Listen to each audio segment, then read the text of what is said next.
From the opinion pages of the Wall Street Journal, this is Potomac Watch.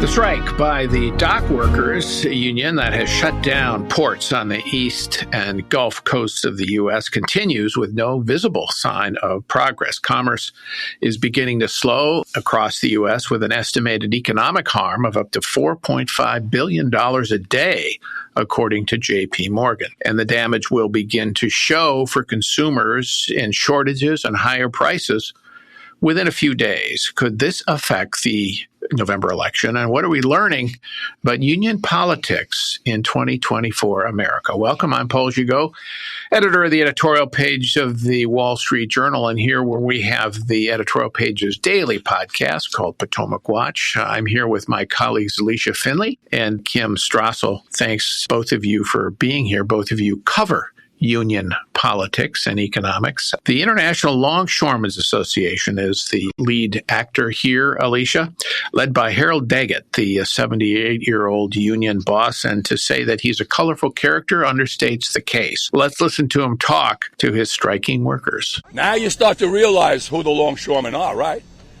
Nobody cares. People never gave a about us until now, when they finally realized that the chain is being broke now. Cars won't come in. Food won't come in. Clothing won't come in. You know how many people depend on our jobs? Half the world. And it's time for them and time for Washington to put so much pressure on them to take care of us, because we took care of them. And we're here 135 years and brought them where they are today, and they don't want to share.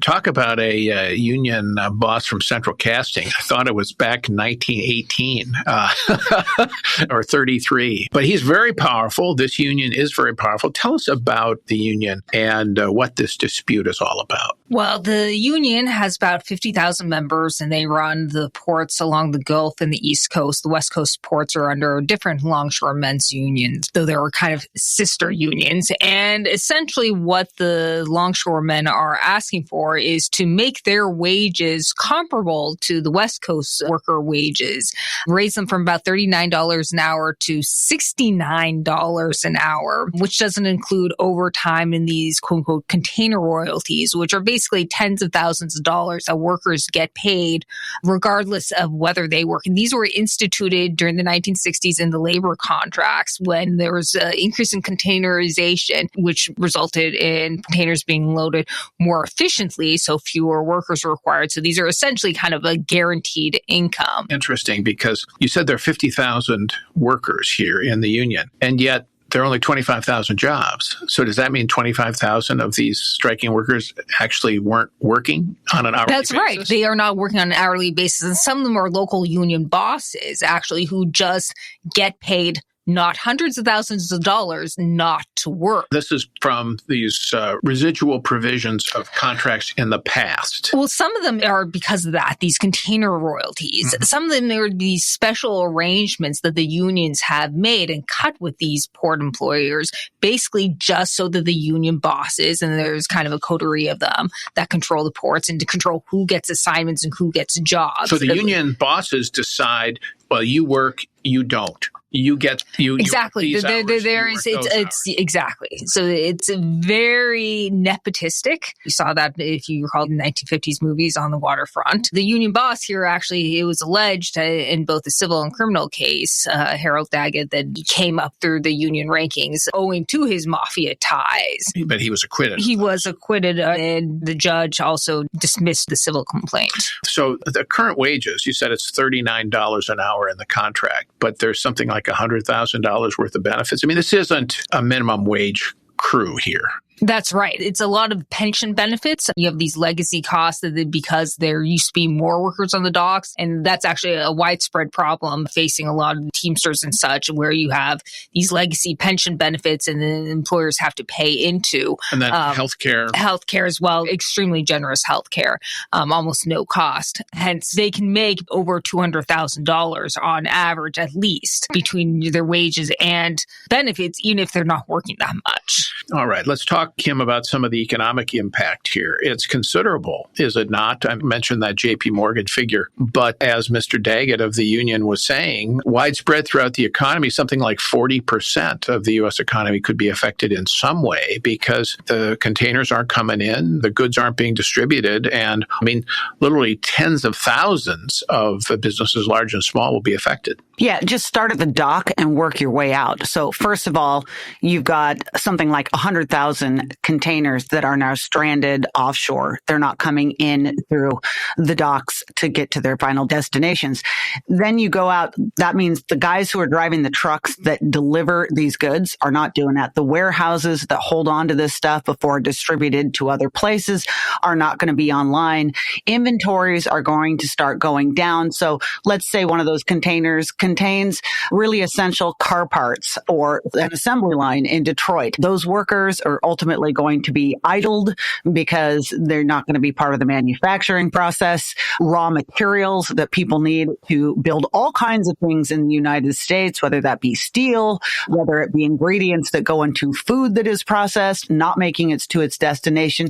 And that's before you start looking at the retail consequences for who might want that fresh mango. A lot of fruit, for instance, is shipped by container from South and Latin America. That's going to come up. Now, I will note the pain of this will be a little delayed because people saw this coming, and a number of companies across the United States started stocking up in concern that this was going to be an outcome. So they're going to have a little bit of supply to work through. Some things will be instantly off the shelves because they're sort of more real time. For instance, fresh produce. Some things you won't see for a while, but it may have a delayed impact. But yes, this is going to be immensely costly and could bring the economy, pieces of it at least, to a stop. Is the biggest immediate impact this fresh produce issue, the food mainly, Alicia? Is that the immediate shortage? There's already some people talking all over social media saying time to stock up on toilet paper again, reminiscent of the pandemic, because, there's a little air of panic in the air over this, not being able to get certain kinds of products. Now, I think that's overwrought here for now, at least. But if this drags on for some time, you could see those shortages. Right. So as Kim was pointing out, a lot of companies actually stocked up and compiled more inventory heading in the months in anticipation that there could be a strike. And some actually have been diverting goods to the West Coast, but those ports are actually overwhelmed right now. The most immediate impact will be on the produce. I actually read a story that said producers in other countries are actually shipping by flying asparagus in to sell because they can't do it any other way. And it's still economical to do that, but the price of the asparagus is going to go up as a result, right? And you're going to see that. And actually, in the case of bananas, apparently it just isn't. You can't make money doing that by trying to because fly the margins in. are so small. Yeah. Exactly. Yeah. But as a result, there are going to be shortages and the prices will rise at grocery stores. And this will happen in the coming weeks, as Kim says, and because of a delayed reaction, the prices will increase with a lag.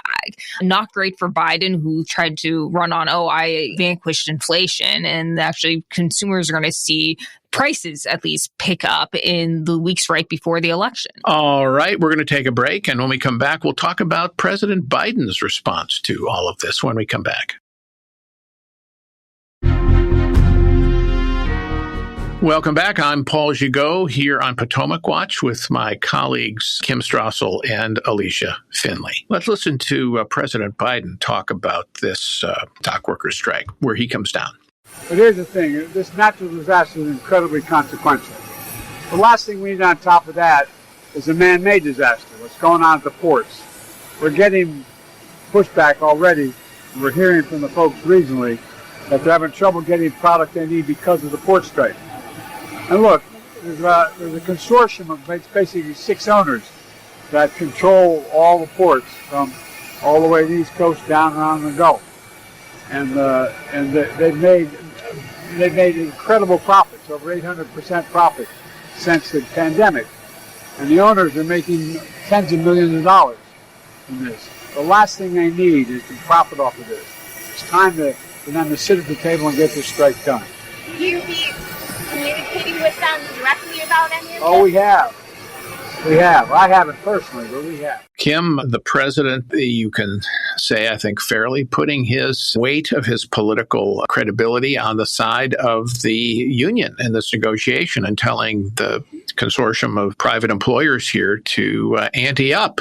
What do you make of that? Well, first of all, where are the fact checkers when you need them, Paul? Because just that comment, for instance, he's entirely on the side of collective bargaining and organized labor.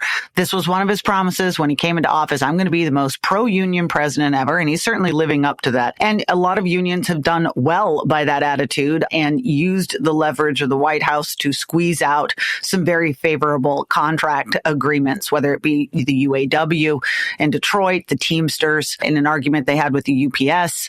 And this is where the president's loyalty lies. The reality is a lot more complicated than he lays out. Shippers did have a couple of good years just after the pandemic as consumers really ramped up their buying to make up for lost time.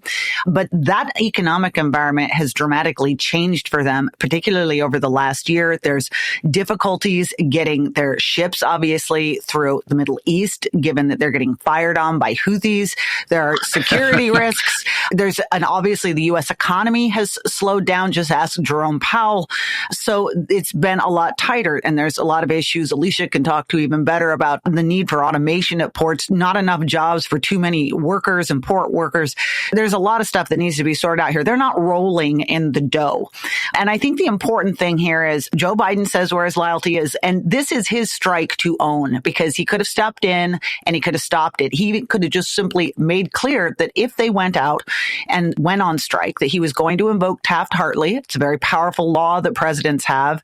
That law was passed in the recognition that certain unions can exert monopolistic influence, as it were, over the deals because they have the ability to strangle the economy.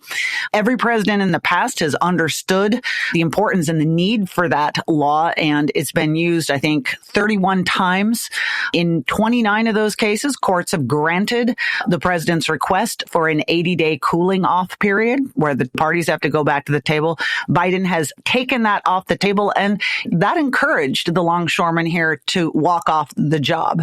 And he's not saying that he will step in and use it, and that's going to encourage them to drag this out. Really crucial point here. You mentioned collective bargaining. Collective bargaining is something that is established in law. And it's fine. It basically says unions can negotiate with their employers over the terms of employment. And both sides can decide to sign something that they agree to. And if companies get in a position where the workers decide that they can get a better deal with the union, that's up to them.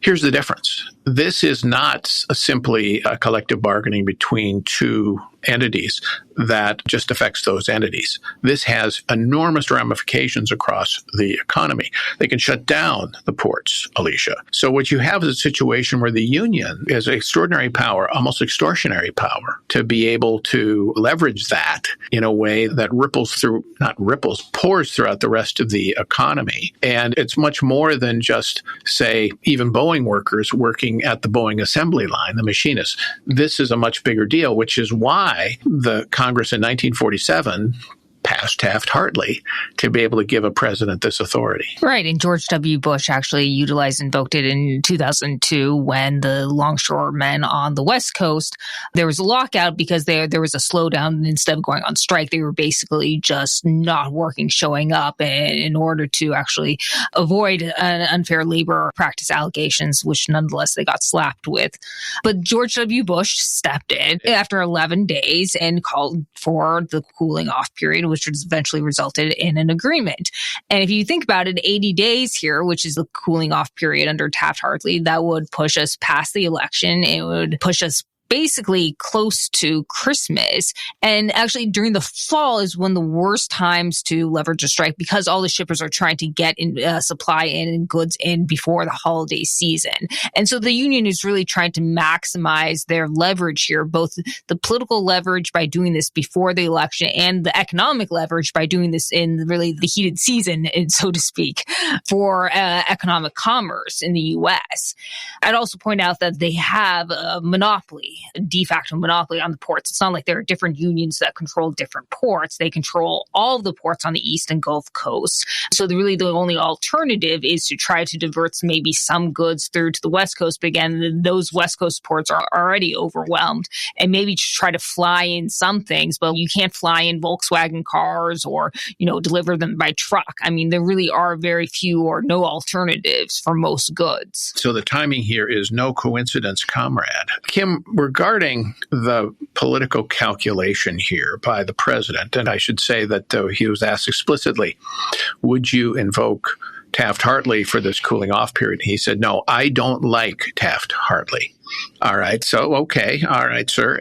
Kamala Harris, vice president, running for president, has also said she agrees with this. So they're willing to accept the risk of this strike and the potential economic consequences that we've been describing, which is quite interesting. And instead, they are leaning very, very heavily on the employers here, the business side of this, including threatening them with some kind of government action, claiming that they have been engaged in price gouging.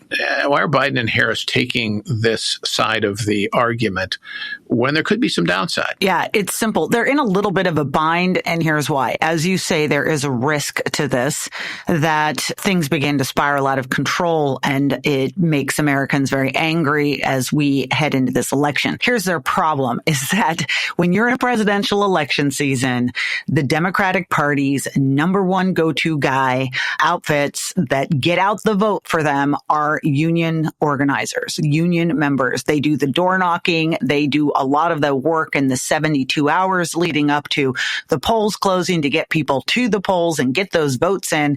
And that's just a symbiosis between the Democratic Party and the organized labor that's gone on for a long time. They cannot afford to lose that support, which there would be an enormous backlash if Biden were to step in now and use Taft-Hartley. It wouldn't just make the longshoremen unions unhappy, but in solidarity, you'd see the Teamsters and, the teachers unions, and there'd be a ripple effect. And a lot of people would be very grumpy, not only not help with the organizing, perhaps not go vote themselves. And in an election where Democrats are hugely depending on the base to get out their vote, and they need their enthusiasm up, they're just not going to court this.